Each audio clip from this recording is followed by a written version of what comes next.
E aí, galera, tranquilo? Que bom estar aqui com vocês mais uma vez. E vamos continuar aí. Aliás, vamos dar início, né, às nossas aulas aí gravadas para ajudar vocês aí nesse momento em que a gente não está podendo comparecer na escola, né? Vamos ter cuidado, vamos ficar em casa e vamos rezar aí para que a gente possa voltar o mais rápido possível. Mas enquanto isso, vamos continuar trabalhando, tá? Hoje, essa aula vai ser sobre viroses em sala de aula. Eu já trabalhei com vocês sobre a parte teórica, inclusive já trabalhei também algumas doenças virais. Não sei se vocês estão lembrados aí, mas eu vou pegar todas as doenças de novo. Eu vou falar tudo, é bom que serve de revisão. Eu vou pegar esse vídeo e dividir em dois, tá? Vão ser dois vídeos. Nesse primeiro momento, nós vamos falar sobre AIDS, dengue, febre amarela, zika e chikungunya, varíola, catapora, as herpes, né? E HPV.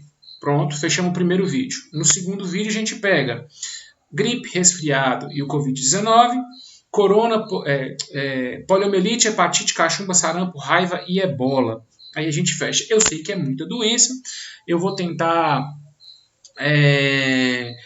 ser rápido, mas só que as doenças mais famosas a gente tem que entrar em detalhes, né? Não tem como, por quê? Porque o Enem pede, os vestibulares pedem e a gente tem que estar preparado para isso. Tranquilo? Então vamos lá começar aqui, só deixar tudo prontinho aqui para poder já começar a aula, tá bom? E vamos lá. Viroses.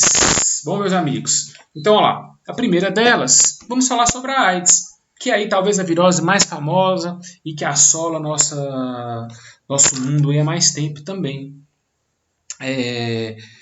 Com grandes problemas, né? Lógico que existem outras viroses mais antigas, mas nos últimos 30 anos aí é com maior destaque. Então a AIDS, que é a síndrome de imunodeficiência adquirida, é causada por um vírus chamado HIV, que é o vírus da imunodeficiência humana. Esse vírus, inicialmente, acredita-se que ele veio de símios, de macaco, e por contato direto, né, principalmente com alimentação, ele acabou se adaptando ao organismo de seres humanos. Ele é um retrovírus, como vocês podem ver aí, né, vou até colocar a ponteirinha aqui para ficar melhor vocês acompanharem. É um vírus envelopado, ele tem um envelope aqui que dá para ver com as proteínas que vão ser importantes para a infecção. A gente tem a cápsula proteica e internamente o RNA. Mas ele é um retrovírus, por quê? Porque ele tem a transcriptase reversa, né? Que é uma enzima que daqui a pouco a gente vai ver o funcionamento dela. Sem ser transcriptase reversa, tem mais duas enzimas internas, as proteases e a integrase. Vamos ver a função de cada uma dessas. Beleza? Faz parte da família do Retroviridae. Bom, então vamos lá. O HIV, ele é um vírus que ele vai atacar as nossas células de defesa, e especificamente o linfócito T, que é também chamado de linfócito CD4. Esta célula ela é responsável por acionar o nosso sistema imunológico. E o vírus ele ataca e destrói exatamente ela.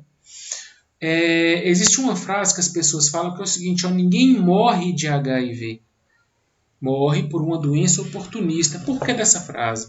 Porque o HIV, quando ele está presente no seu organismo, ele vai detonar o sistema imunológico, e aí qualquer doença que chega vai ter caminho livre, você não vai ter proteção contra ele. Então esse é o grande problema dele. Ele ataca quem deveria nos defender inicialmente, né? Ele é chamado de linfócito CD4 por causa dessas proteínas, que são as proteínas CD4, que é por onde o vírus vai entrar. Elas conseguem se acoplar nessa proteína e entrar para dentro da célula. Então vamos lá ver isso aqui nesses quadrantes aqui. Então o vírus, ele primeiro vai acoplar, depois ele entra para dentro da célula, e observe que logo depois que ele entra, a membrana já fica retida aqui na própria membrana celular, o envelope viral dele já fica na membrana celular, e ele entrando aqui, ele vai se desnudar completamente, liberando no citoplasma o RNA viral e aquelas proteínas que eu já havia falado com vocês, a transcriptase, a protease e a integrase. Bom, o que vai acontecer agora? O vírus, que é chamado de retrovírus, ele consegue, através da enzima transcriptase reversa, pegar o RNA dele e transformar em DNA. Então é isso que vai acontecer agora. O RNA viral ele vai ser transformado em DNA pela transcriptase reversa, né? E esse DNA vai ir em direção ao núcleo da célula e acoplar, se juntar a ele. Para esse processo, é importante a enzima integrase, que é a segunda enzima que eu havia falado. Então, a primeira, que é a transcriptase, converte RNA viral em DNA. Esse DNA se liga ao DNA da célula graças à integrase. Então, aqui nesse primeiro quadrante, você já vê o DNA, que a gente vai chamar de provírus, e ele se integrando no DNA da célula. A partir desse momento, ele começa a controlar as ações da célula e começa a fazer com que a célula produza novos RNAs. Esses RNAs serão novos RNA virais e RNAs também que vão ter a capacidade de produzir proteínas virais. Para que proteínas virais, professor? Ah, meu querido, a cápsula é o quê? São proteínas. A cápsula ela é proteica. Então, o que vai acontecendo aqui? Ó? O RNA sai, encontra com o ribossomo, que é onde ocorre a síntese proteica, e aí começa a ser produzida novas proteínas, aqui, ó, cadeias polipeptídicas, que vão formar aqui no final todo o vírus novamente. Vai ser formado toda a cápsula proteica, RNAs já tinham sido produzidos e também são produzidas enzimas, que serão importantes para os novos vírus, a integrase, a transcriptase e a protease. A protease ela auxilia na função de produção de proteínas, tá? Então, no final, você tem o vírus aqui praticamente formado, faltando só o envelope viral. O envelope viral ele vai obter quando ele sair aqui, ó, ele vai pegar uma parte da membrana celular e volta a ser um vírus completo. Obviamente, nesse desenho aí eu estou mostrando a formação de um vírus, mas é óbvio que isso acontece em escala, né? Vários vírus são formados. Bom, quais os sintomas da AIDS? Quem pega a AIDS? Esse é o problema. A AIDS geralmente ela é assintomática. Ela não tem nenhum sintoma inicial, né? Pode aparecer uma febre, mas você não vai ter uma febre e vai falar assim, oh meu Deus, estou com AIDS. Né? Isso não vai acontecer, você vai achar que é uma outra coisa, mas ela pode desencadear febre, fadiga, inchaço nos glândulos e diminuição de número de linfócitos. Meus queridos, a maioria desses sintomas são sintomas de uma gripe normal, febre, cansaço, inchaço. Isso é normal acontecer em doenças virais, por exemplo. Né? Vai depois, com o tempo, aparecer o que eu falei com vocês anteriormente, que são as doenças oportunistas, como herpes e outras infecções. Como pode ser transmitido? Relações sexuais, principalmente. Na verdade, os fluidos corporais, os fluidos vaginais, o sêmen, o vírus está presente nisso. Por isso é importante a utilização de preservativos, porque preservativo é o único método contraceptivo que a gente conhece que também vai impedir a transmissão de doença sexualmente transmissível. Todos os outros impedem a concepção, mas não as doenças. Né? Tem uma outra também, que eu sempre falo para você seguir, que é o quê? Não faça sexo. Né? É o melhor, espera casar, depois vocês fazem. Mas vocês não me escutam. Né? Então vamos continuar, brincadeiras à parte. Pelo sangue também vai ser transmitido, então qualquer coisa que haja um envolvimento de sangue, como por exemplo o uso de seringas, seja seringas para tomar vacinas em hospitais, tem que ser sempre descartável, ou em algum caso de aplicação de droga também, o compartilhamento dessas seringas pode transmitir, e material cirúrgico. Quando eu falo material cirúrgico, é material médico, material odontológico, e até mesmo que no grau mais difícil, por exemplo, manicures, né, que podem, às vezes, existem alguns manicures que, ao fazer a unha, arranca sangue, pode usar isso em várias clientes. É claro que não é que isso, toda vez que você tem um contato com o sangue, é garantia que vai ter a transmissão, mas sempre pode acontecer, então é sempre bom ter o cuidado. Tá? E também através da gestação e lactação. Já foi provado que o vírus ele pode estar presente no leite. Então, se ele pode estar presente no leite, uma mãe aidética, se ela conseguir ter um filho saudável, e aí vale ressaltar que nós já conseguimos isso através de tratamento, mas aí é importante salientar a importância que tem de fazer o acompanhamento médico, de fazer o pré-natal, tá? Mas se ela tiver o filho, ela não pode nem dar de mamar ao filho e nem pode ser mãe de leite também, né? Amamentar outras crianças. Bom, tratamento. Aí é bom a gente lembrar de uma coisa. Uma coisa é tratamento, tá? Por exemplo, a gente tem vários medicamentos que servem para tratar diversas doenças. Outra coisa é você desenvolver algum medicamento, uma vacina principalmente, para não ter a doença. Aí não é tratamento, é profilaxia. Então, a vacinação ela faz parte da profilaxia, tá? Então, nós não temos vacinas ainda. Pode ser que daqui 1, 2, 3 meses apareça. Existem vários estudos bem adiantados para a produção de vacinas, alguns já em estágio avançado de testes, tá? Mas hoje não tem uma vacina. Existem drogas que vão atrapalhar a reprodução viral. Geralmente elas inibem aquelas enzimas que são tão importantes para a replicação viral, principalmente a transcriptase reversa. Aqui no Brasil, a AZT, o coquetel AZT é o principal deles e ele ajuda a diminuir o número de vírus no sangue. Cura? Não, não cura. Mas como a quantidade de vírus vai estar baixa, né, a pessoa ela vai demorar mais para desenvolver os principais sintomas, que é aquela parte quando começa a aparecer os sintomas, as doenças oportunistas. Tá? Existe o 3TC, o DDI, o DDC, mas a AZT é a principal delas. Tá?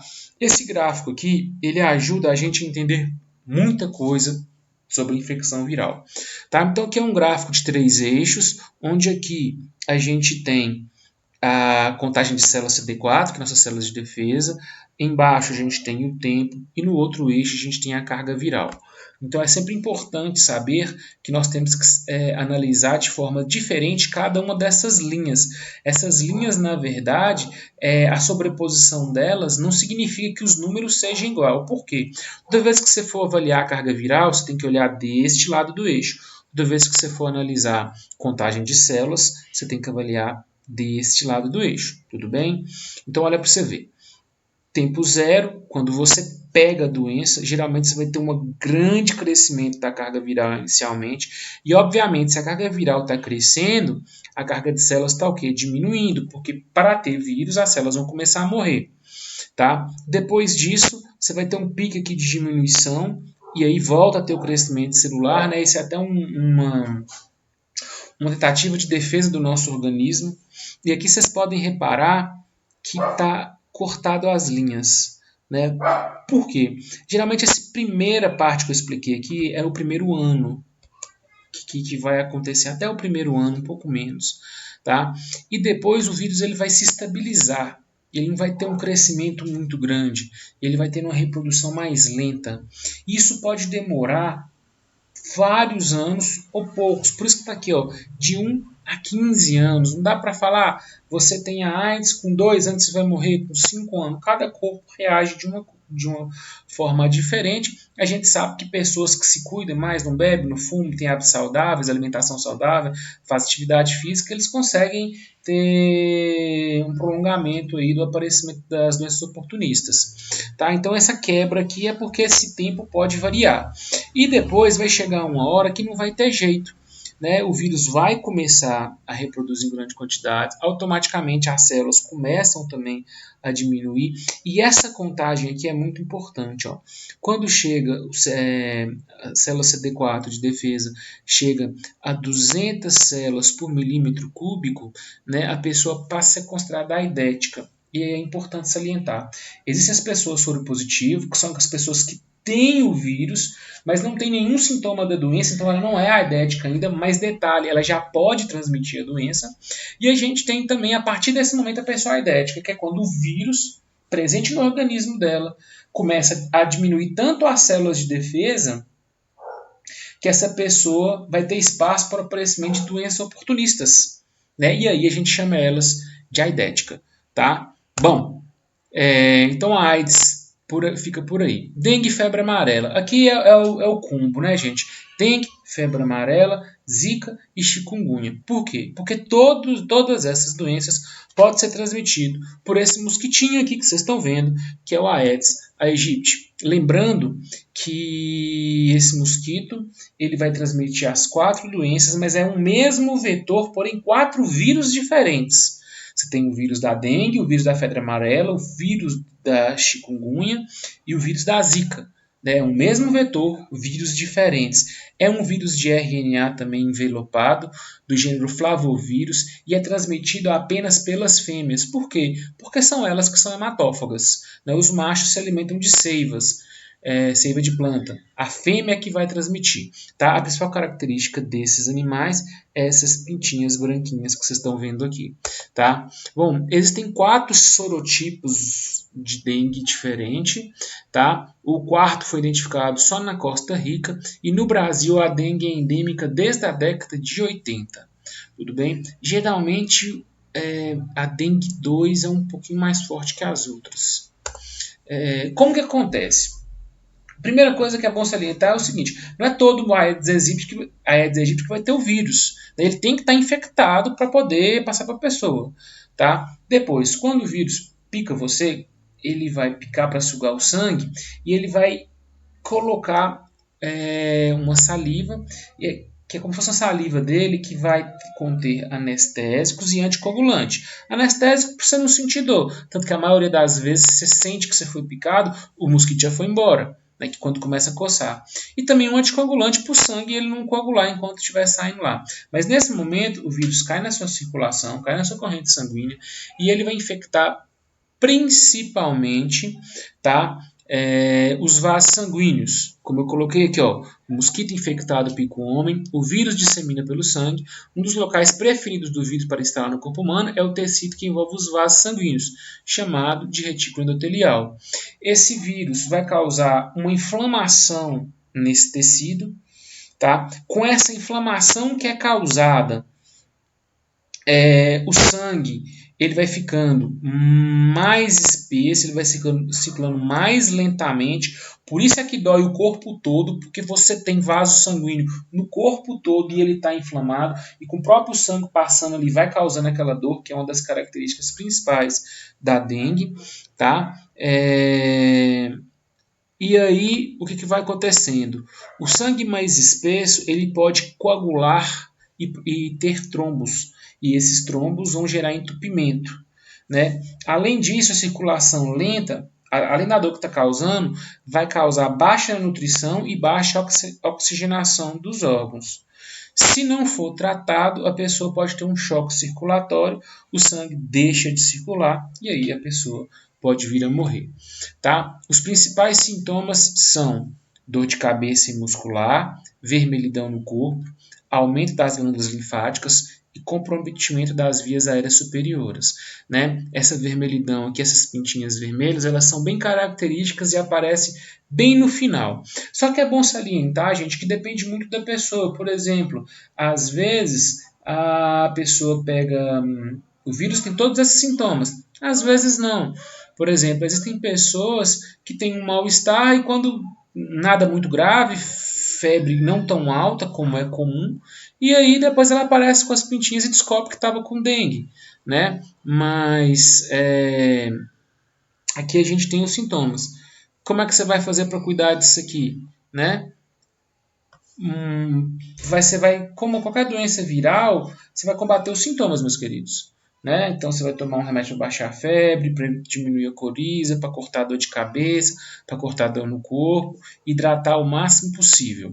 Bom, a dengue, ela é a única dessas doenças que eu falei com vocês, porque geralmente a dengue ela aparece muito, né? Dengue, zika e chikungunya, mas a única dessas 3 que pode evoluir para um quadro de hemorragia é a dengue.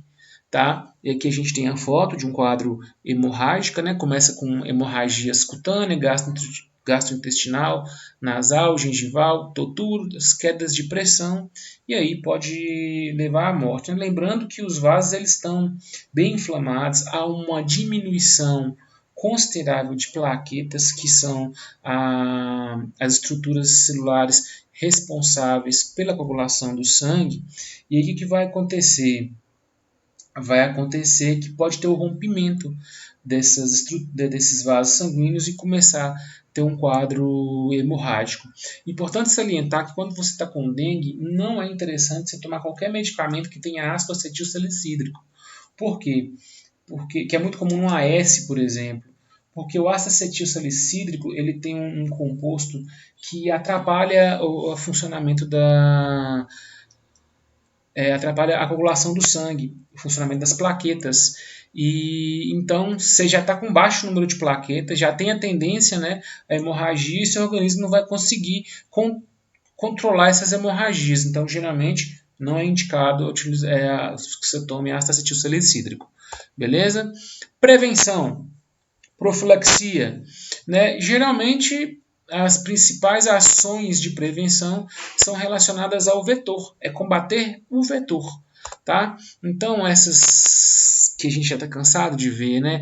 Não juntar água limpa e parada em nenhum lugar, porque o mosquito gosta exatamente desses lugares, né? Então, garrafas de água, pneus, vasinhos de planta, tem que pôr areia, até mesmo o próprio recipiente onde você põe água e comida para o cachorro, calhas, caixas d'água, tudo isso é importante. Hoje existem pesquisas que trabalham relacionadas à biotecnologia, por exemplo, que trabalham com a tentativa de fazer modificações genéticas para que o mosquito não consiga reproduzir. Por exemplo, não deixando ele produzir células viáveis, gametas viáveis. Em alguns casos, fêmeas que não conseguem voar, aí não vai ter reprodução, porque a reprodução é através de um voo nupcial, que se fala, né? E também a tentativa de não deixá-los reproduzir, por exemplo, também colocando patógenos nos ovos que vão acabar matando as larvas e assim por diante. Hoje em dia, indiretamente, como que as prefeituras principalmente trabalham? Agentes vão passando na casa, verificando se não há nenhum acúmulo de água limpa e parada e também jogando um pozinho que eles usam para diminuir o oxigênio, né, onde possa ter água acumulada, porque o ovo, a larva, ela precisa respirar. Então, se não tiver oxigênio ali, ela vai acabar morrendo, é uma forma de prevenção também. Tá? Febre amarela. A febre amarela, ela vai ser das doenças que tem mais chance, talvez, de cair no vestibular. Por quê? Porque a gente teve problema com ela entre 2018, não de 2018 para 2019, aqui no Brasil. A febre amarela, ela é uma doença também transmitida pelo Aedes e se caracteriza por ter febre alta com calafrios, dor de cabeça, náuseas, vômitos e dores musculares.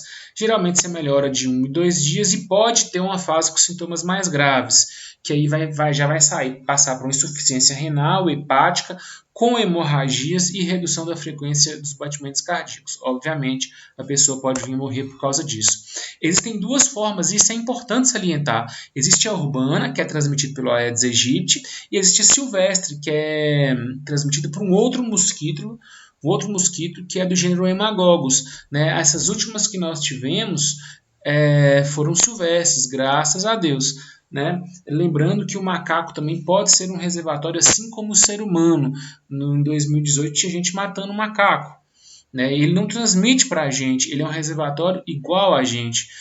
A última febre amarela no Brasil urbana já foi há muito tempo atrás. Né? Essas últimas que nós tivemos foi sempre a silvestre, ainda bem. Por quê? Porque se o vírus espalha pelo Aedes aegypti, ele atinge um número muito maior de pessoas. O Haemococcus, ele não ataca tanto assim seres humanos, é mais animais, então fica uma coisa de forma mais controlada. Mas mesmo assim, da última vez que a gente teve, o governo federal quase endoidou para poder vacinar a população.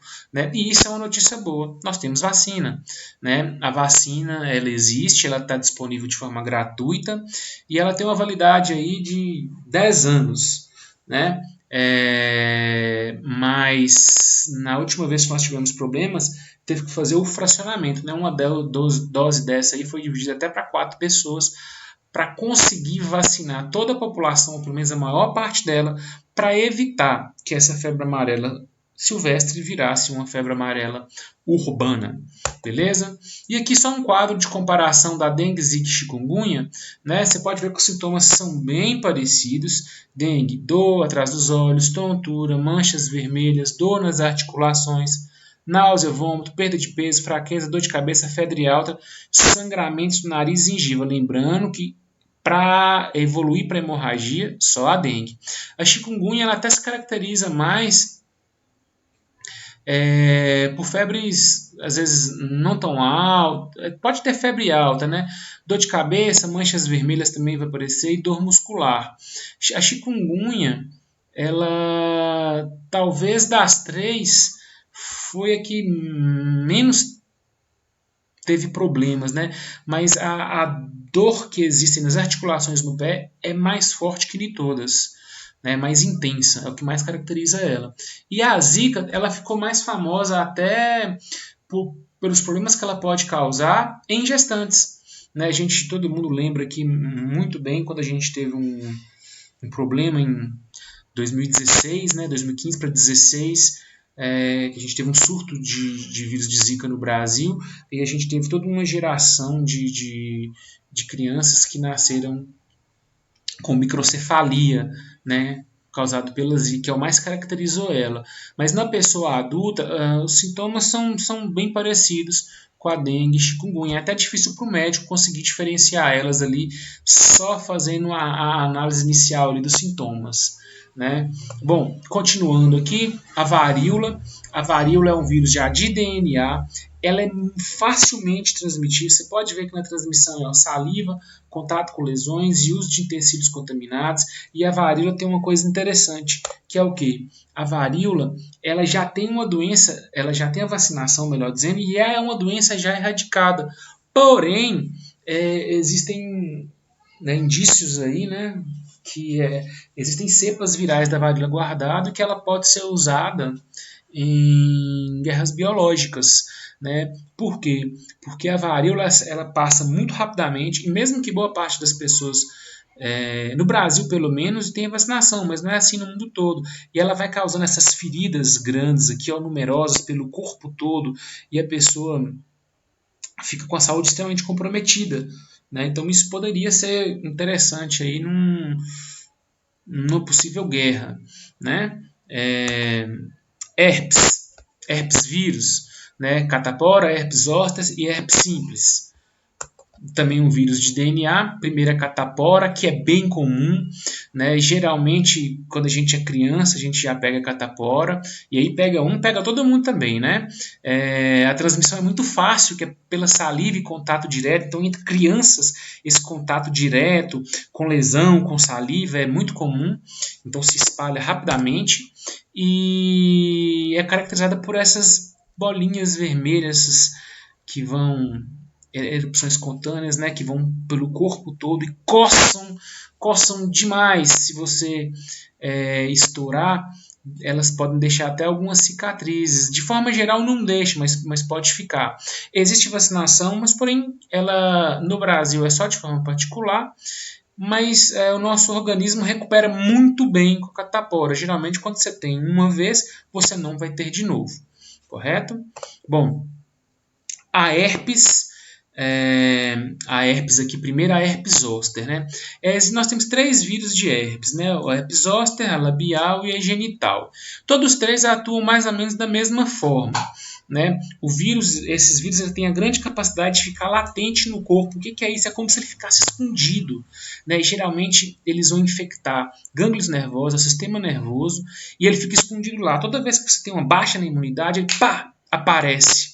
E quando ele aparece, ele deixa essas feridas aqui, no caso da herpes zoster, só na região da coluna, porque ele geralmente fica nos nervos sensoriais da pele, aí na região da coluna. E isso aí causa muita dor, muito incômodo. Mas quando seu sistema imunológico volta ao normal, a doença desaparece. mas não tem a cura. Se você ficar doente, ela volta de novo. E só transmite quando está com essa característica, quando está manifestando. Ok? A mesma coisa vale para o herpes labial, que é o HSV1, vírus da herpes simples tipo 1, e ele fica geralmente no nervo trigêmeo. O nervo trigêmeo é um nervo da face. Beleza? E aí, quando ele se manifesta, geralmente é na região da boca, deixando essas pequenas feridas aqui. Às vezes é até mais comum essas mais concentradas, mas podem ser umas mais complicadinhas assim. Assim como o outro que eu falei, você só vai transmitir quando estiver nesse ponto, quando a doença estiver exatamente nesse ponto aqui, tá? Essas bolinhas elas começam a estourar e tem um líquidozinho que sai. Se esse líquido entrar em contato com outra pessoa, ou num copo, ou num garfo, ou num prato, e você entrar em contato, ou beijando, né? Você vai pegar. Ok? Bom, então a transmissão lá, via oral respiratória ou pelo contato com as feridas na fase de manifestação da doença. Bom, a herpes genital é muito parecido. Gente, só lembrando aqui que eu esqueci de falar, não tem cura não, mas tem alguns medicamentos, algumas pomadas que você vai passar e vai fazer com que essa ferida ela seque mais rapidamente. Então, em vez de ficar aí por volta de uma semana, um pouco mais, ela fica menos que uma semana. Então, você vai ficar menos tempo com essa ferida, vai ter menor tempo de transmissão também, tá? Mas toda vez que tiver uma baixa imunológica, ela vai voltar. Assim também acontece com a herpes genital, que é o HSV2, que ele também ataca o sistema nervoso, mas é no nervo sacral. Não no trigêmeo, no nervo sacral que ele fica escondido. Então, quando ele se manifesta, geralmente ele manifesta nas áreas genitais, aqui, região vaginal, no pênis, na região anal. Começa com essas feridas aqui que vão espalhando. Em alguns casos, pode espalhar para o corpo todo, como aqui dá para ver o rosto do homem e também aqui na parte interna da garganta, tá? Mais uma vez, através do contato sexual você vai passar, por isso é importante usar preservativos, ok? E para fechar aqui essa primeira parte, o condiloma combinado, o famoso HPV, o papiloma vírus, que também é um vírus transmitido sexualmente, ele vai causar essas verrugas genitais aqui que a gente vê na região peniana e na região vaginal. Lembrando que essas fotos aí são de casos mais graves, vão começar com pequenas verrugas inicialmente e depois este vai agravando, tá? Podendo gerar também o câncer do colo do útero, que é um dos que mais mata mulheres, junto com o câncer de mama, tá? Então aqui a gente pode ver o início do tecido canceroso surgindo aqui, e aqui, logicamente, no estado mais grave, ok? Aqui um câncer perineal, tá? Já está bem extremamente deformado. Bom, a prevenção, usar camisinhas, né? Hoje a gente não fala mais DSTs, né, gente? A gente fala ISTs, infecções sexualmente transmissíveis. Ok? Bom, vamos parar por aqui então. Vamos deixar o conteúdo para a próxima aula. Galera, estudem, peguem a apostila, façam atividade. Se tiver dúvida, entre em contato com a gente aí que a gente vai tirando as dúvidas de vocês, ok? Um abraço a todos, fiquem com Deus e até a próxima.